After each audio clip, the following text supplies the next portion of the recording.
जरूर करवाएं।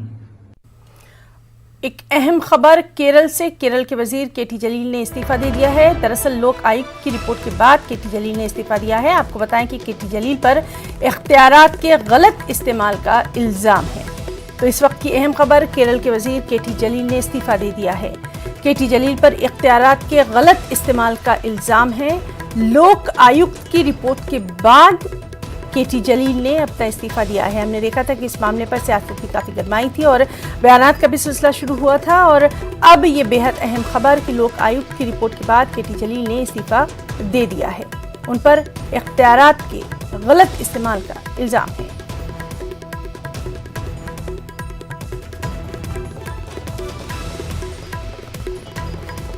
केरल के वजीर केटी जलील ने लोक आयुक्त की रिपोर्ट के बाद इस्तीफा दे दिया है।